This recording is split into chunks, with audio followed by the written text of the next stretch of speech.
Sobat Teras, selamat datang di podcast Teras Kebangsaan. Hari ini kita bakal bahas sesuatu yaitu tentang 4 konsensus dasar bangsa bersama dua narasumber kita, yakni Mbak Dila dan Mas Fidel. Halo Mas, halo Mbak.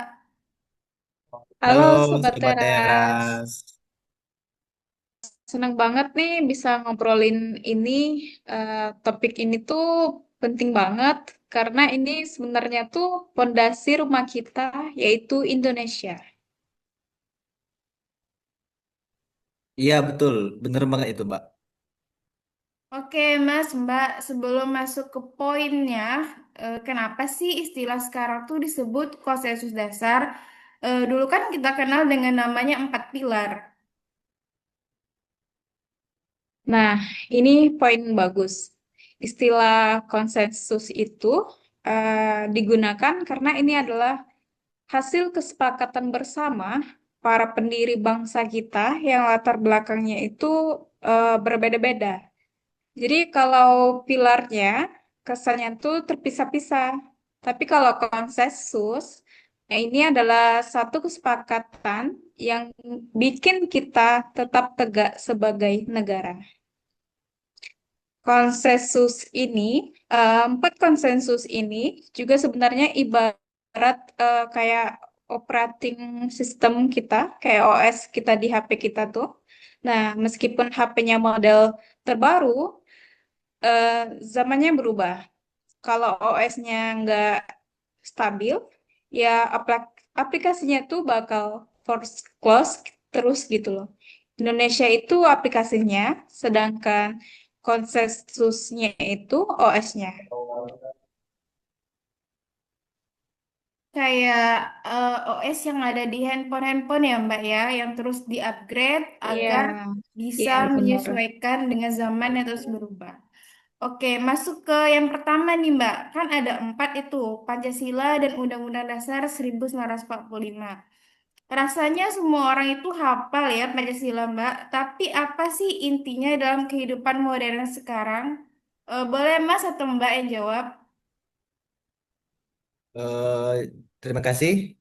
Jadi sederhananya gini, Pancasila itu majestatis sekaligus leitmotif. Itu by the way itu Bapak Soekarno yang bilang. Majestatis itu sebagai landasan, sedangkan leitmotif itu sebagai bintang pemandu. Di zaman sekarang di tengah gempuran ideologi asing khususnya di medsos, Pancasila itu sebagai titik temunya. Intinya satu, yaitu gotong royong. Kalau misalnya kita nggak punya nilai yang disepakati bersama, kita bakal mudah pecah cuma gara-gara beda pilihan. Iya, betul tuh Mas. Terus yang kedua, kalau Undang-Undang 1945, ini kan isinya pasal-pasal hukum ya Mas? Ya, betul, Kak. Cuman di sini jangan cuma dilihat sebagai tumpukan kertas hukum saja. Undang-Undang Dasar 1945 itu merupakan aturan main. Bahasanya gitu, aturan main di permainan bernegara. Di sana diatur hak kita sebagai warga negara, mulai dari hak bicara sampai hak dapat pendidikan. Tanpa ini, tanpa UUD 1945, kekuasaan bisa jadi nggak terbatas. Tapi Mas, bagaimana sih sebenarnya undang-undang ini mengatur hak kita berbicara, jari-jari netizen terutamanya di kolom komentar? Apakah kebebasan kita itu benar-benar memang tanpa batas gitu? Jadi sekarang banyak orang yang berteriak seperti ini tentang kebebasan berpendapat. Tapi kita lupa juga kalau misalnya di UUD 1945 kebebasan itu ada batasnya, yaitu di sana terdapat hak orang lain. Di dunia digital sekarang, konsensus ini jadi pengingat. Kita punya hak akses internet, kita juga punya hak untuk bicara.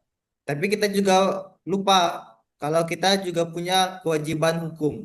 Jadi UUD itu bukan buat nakut-nakutin, tapi biar kita nggak saling injak hak orang lain di ruang publik.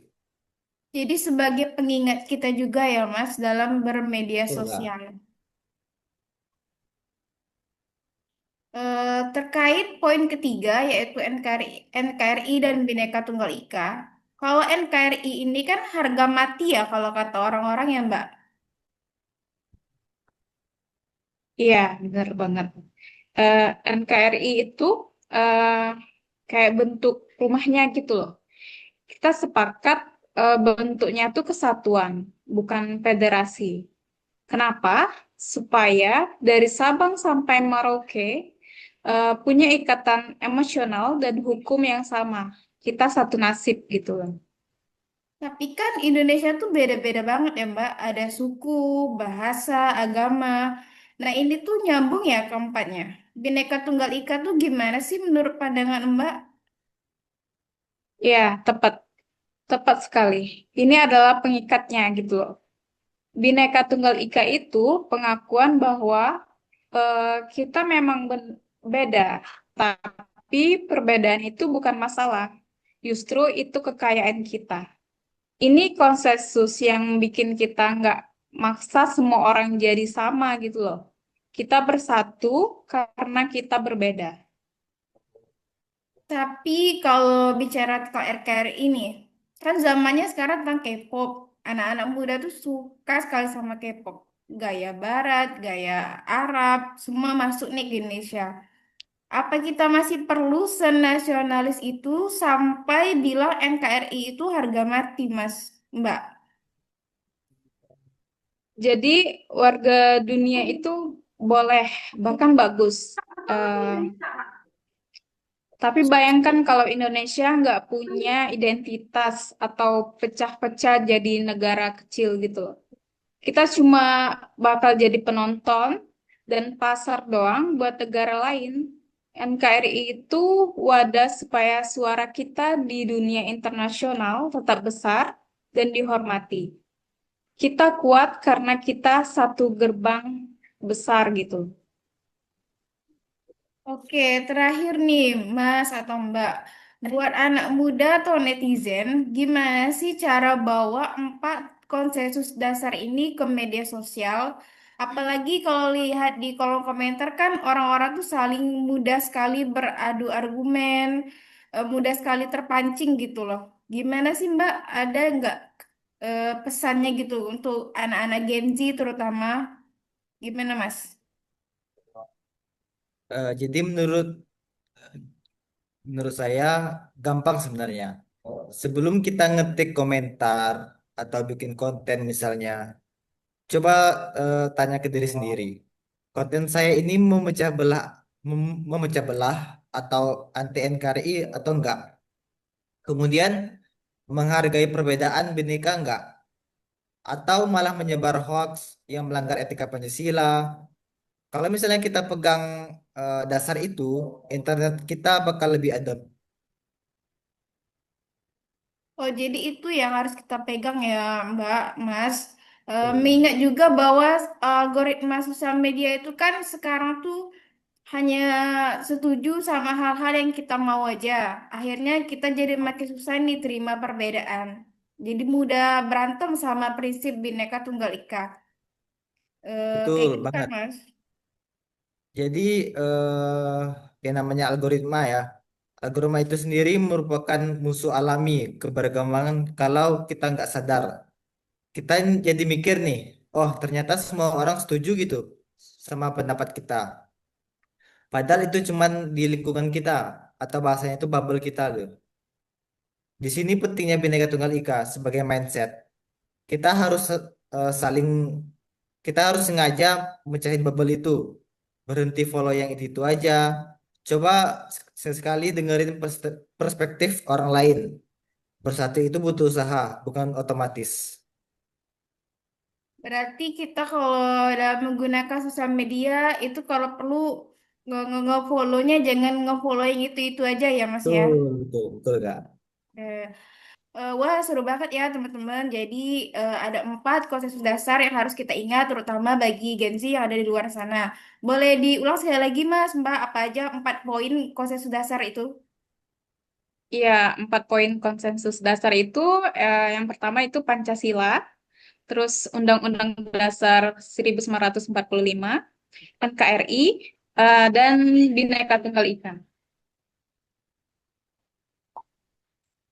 Jadi ini harus dijaga ya, Mas, Mbak, konsensus kita supaya ini kayak pondasi. Jadi rumah kita nggak mudah roboh.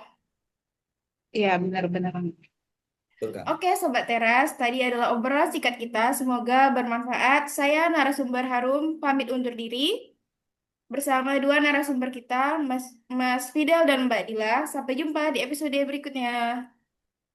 Sampai jumpa, Sobat Bye. Teras.